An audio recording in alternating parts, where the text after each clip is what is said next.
Good morning mga kanubi.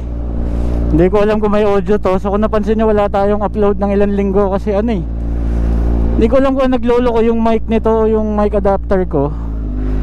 Minsan may audio, minsan wala. So walang kwenta i-upload pag pangit yung audio. Pero kakatapos lang ng bagyong Ulysses, no? Dito tayo sa Santa Lu, ang pinakasosyal na mall sa balat ng Cainta. Kasi dito natin tinago yung kotse ko tsaka tong motor. Yung kotse kagabi naiuwi ko na. Yung motor yung naiiwan dito. So ngayon lang natin nakuha. Tas kasi flat yung gulong sa likod. Nanghiram pa ako ng pump para hanginan. So ngayon giiko tayo ng konti. Antindi mo rin. Ako ang kinakwento ko sa inyo totoo. Tingnan natin kung makahanap tayo ng magbo-vulcanize.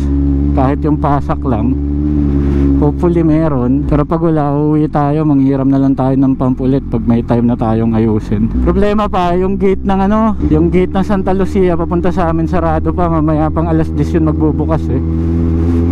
So kailangan natin umikot ng Marcos Highway, which medyo natatakot ako dahil mataas ang tubig sa Marcos Highway kahapon.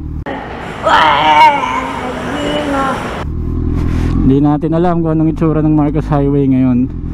So binaha kami. Pero swerte, hindi naman pumasok sa loob ng bahay. Actually, yung sa may gate lang. Kanya lang, yun nga, binaha pa rin. Huling binaha yung lugar namin, Ondoy pa. So nung medyo tumataas na yung tubig, medyo nagkatakutan na kami. Putek, tingnan mo.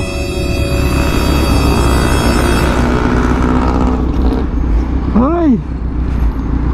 Madulas yan.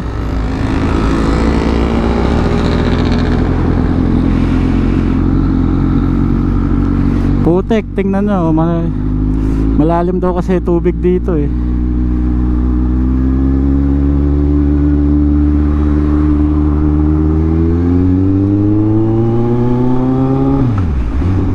Tingnan natin kung saan tayo pwedeng umikot. Kasi nga sarado pa yung gate ng Santa Lucia eh. Anong nangyari dito?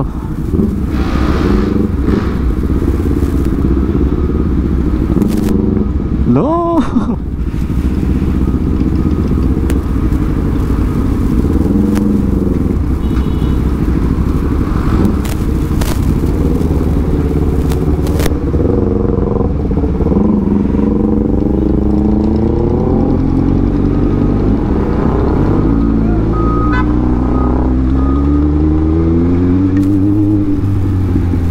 So, hindi ko alam kung dito ba tayo U-turn o doon na tayo sa kabila.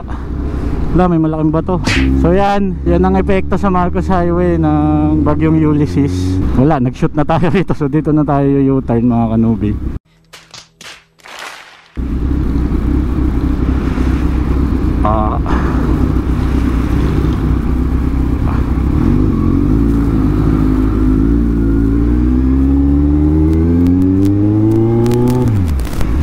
So marami naman ng tao sa labas. Pero bago ang lahat, ingat tayo. May virus pa rin. Kung nasalanta kayo nung bagyo, binaha kayo, hinangin yung bahay nyo, kasama po kayo sa aking mga araw-araw na dasal. Kinasaluduhan kita. Hey! Pero yun, so ganito ang itsura ng Marcos Highway, no? Medyo may build up rin ng mga sasakyan dahil nga maraming putikan eh. Naku, tangna, ayoko rito, baka maplat tayo lalo. Ayan, no, may mga kahoy. Minsan yan may pako eh. Ako, may tubig pa.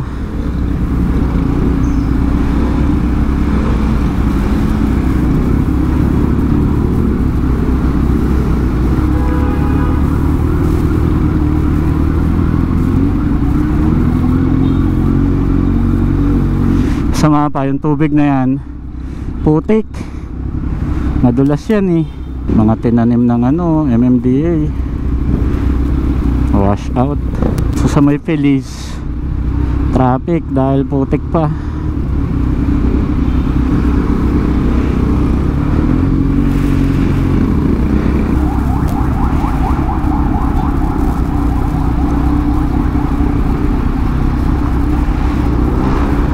Nako, putik. Ayoko dyan. So kailangan yata nating dumaan sa putikan para makauwi. Putik.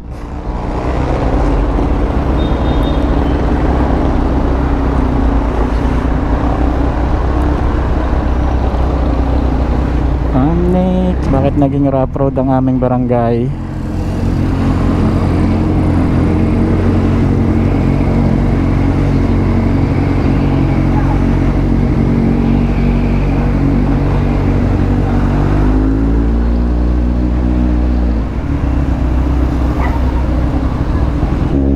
Wala tayong mahanap na magbo-vulcanize na ito mga kanobi.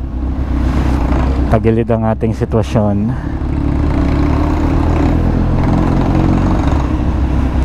Tsaka wala nga pala, yun nga sa amin walang kuryente. So hindi kami binaha. Ito pa nakakatawa, kasagsagan ng bagyo at saka baha, may kuryente kami. Nung humupa na yung baha, saka namatay. Tapos hanggang ngayon hindi pa bumabalik. So ito talaga literal chill ride lang muna tayo mga kanobi. Dahil nga well dito wala naman putik. Mali, binigay ko nga pala yung ATM ko dun sa kasambahay namin para mag withdraw at bumili ng pagkain. Traffic na, naglalabasan na mga tao, siguro nagbibilihan na ng gamit.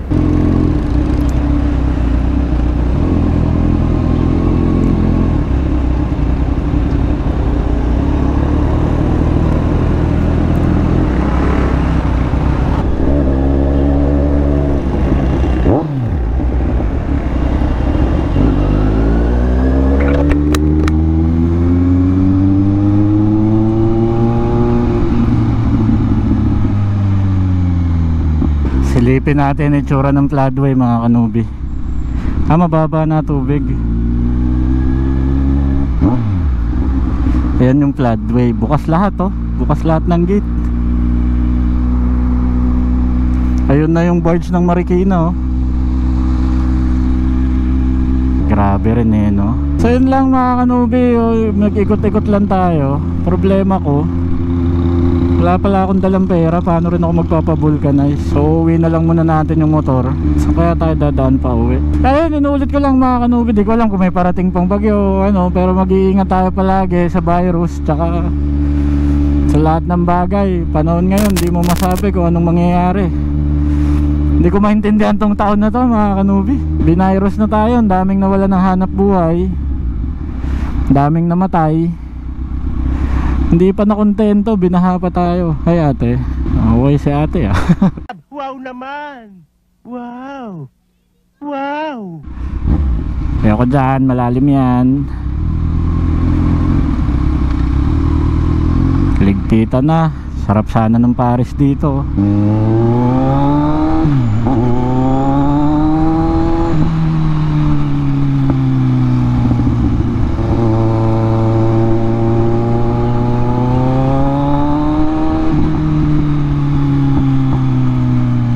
Ano pala mga kanubi ganitong panahon yung kakabahalang kayong magpapagas dun sa mga gas station na binaha. Kasi minsan nahahaluan ng tubig yung gasolina nila. Mahirap na ba? Mahirap. Kasi pag pinasok ng tubig, gasolinang may tubig yung tangke nyo, kailangan nyo pang magbaba ng tangke, tapos linisin. Dito tayo sa Libis, parang normal naman dito. Kaya natin kung makakadaan tayo sa may Marikina River. Gunggong!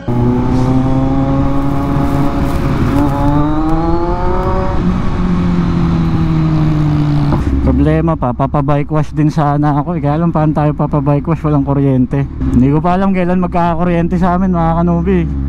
Pero as soon as magkakakuryente, upload ko tong video na to kung may audio. Pag walang audio, hindi ko na sure. Depende sa quality ng footage ko, i-upload ko siya.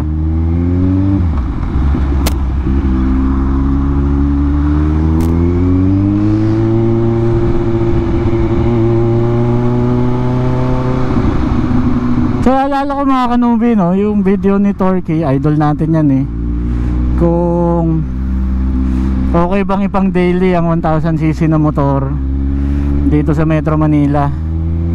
Sa totoo lang mga kanubi, kagaya ng sinabi ni Torky, well sa akin pwede, pero hindi siya practical. Una, malakas sa gas kumpara sa ibang motor. Pangalawa, ang bigat. Yun lang naman talaga, ang bigat saka ang init. Hindi totoo yan. Ngayon kung okay sa'yo na ang gastos mo sa gasolina para ka rin nakakotse, tas okay sa'yo na pagdating mo ng office pawisan ka, tas pagod ka dahil ang bigat ng motor na sinisingit-singit mo, na yun din, hindi ka rin makasingit kagaya ng ibang motor, goods lang. Sinasaluduhan kita. Hey!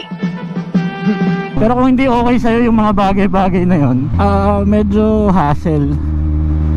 Okay siya kasi kung lumabas ka, nari weekday, lumabas ka para lang magmotor, na okay lang sa'yo na pawisan ka, okay lang siya. Pero kung lumabas ka, may iba ka pang lakad,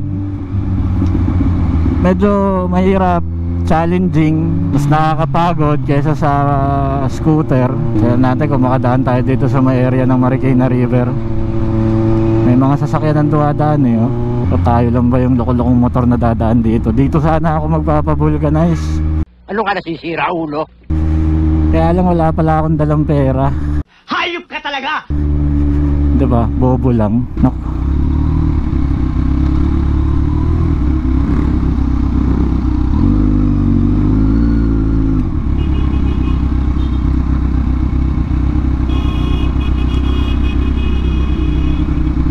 Dito yung vulcanizing eh, oh.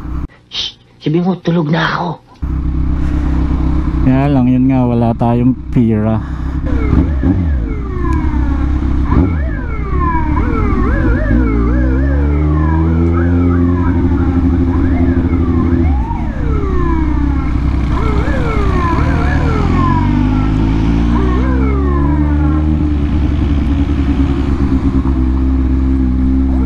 Naku, mukhang putik pa yung dadaanan natin mga kanubi. Okay lang, dumaan na rin naman tayo sa putikan kanina.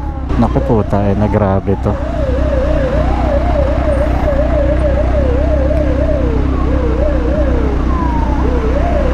Sana wala tayong madaan ng pako, baka madagdagan pa yung butas ng gulong natin. Bakit ba kasi dito ako nagdaan?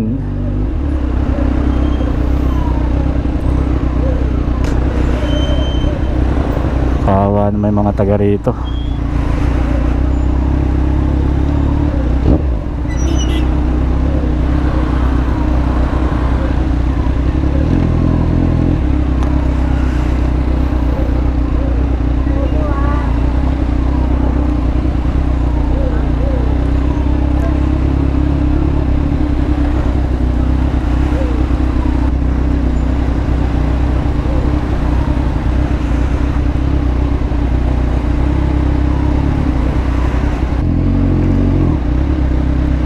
Madulas yung putik. Save the gate.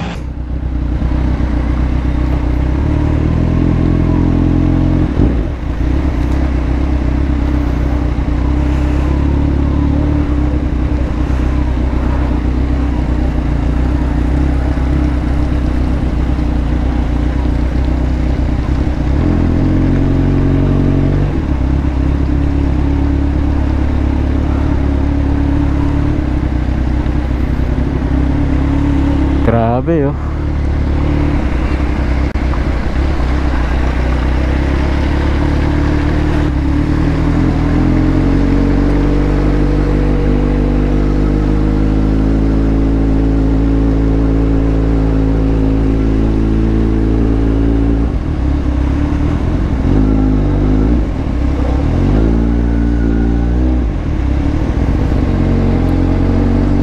Grabe to.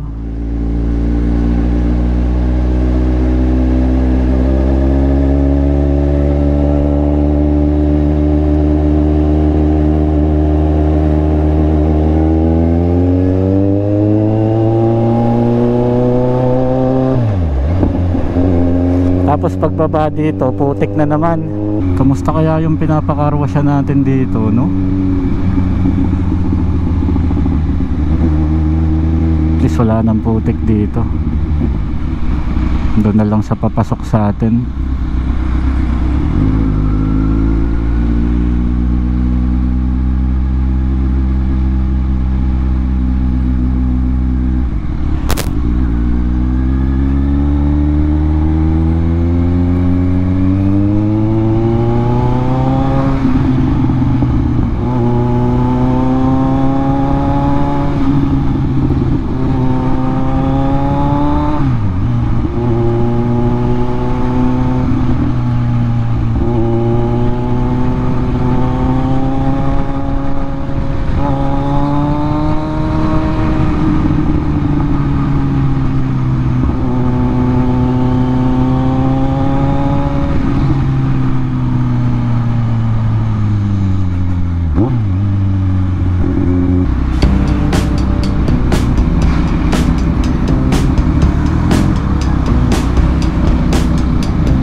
Ito na naman tayo sa putikan ng De La Paz.